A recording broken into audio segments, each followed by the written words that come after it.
Namanga kasi ang ganda ng loob ng universidad na to, sir. Yung pagdating sa security, sir, hands-on, sir, para sa security ng mga estudyante na nandito sa loob. Sa kaligtasan ng mamamayan ay kasiyahan ng kapulisan.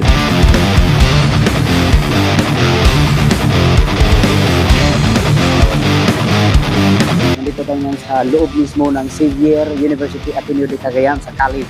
Kasama natin si Patrolman Edwin Bares, ang isa sa pinaka-snappy natin kasama, kaibigan, kapatid, bilang kasama sa Camao, Bicol Northern Mindanao. Tapos na po ang aming initial na activity dito at marami pa pong mga plano natin na gagawin na makapasok tayo rito. So Sergeant, kumusta yung touring natin dito sa isa sa pinakamalaking paaralan ng Cagayan de Oro?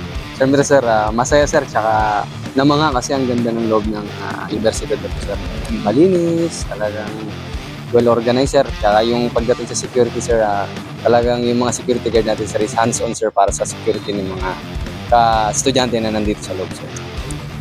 So sa tingin mo, Sergeant, kung makapasok tayo dito, at least man lang mayroon tayong ibigay sa kanila ng mga information regarding sa crime prevention. Sa tingin mo, magiging masaya ba tayo kung gagawin natin yan? Siyempre, sir, no, ang kaligtasan ng mamamayan ay kasiyahan ng kapulisan, sir, no. Siyempre, sir, na masaya tayo dahil kahit paano, sir, napagdadi tayo ng konting crime prevention tips sa ating mga estudyante, sir, no. Ibigay tayo ng mga kailangan gawin, sir, para makaiwas sa krimen, sir, lalo na sa lansangan, no, sir, no.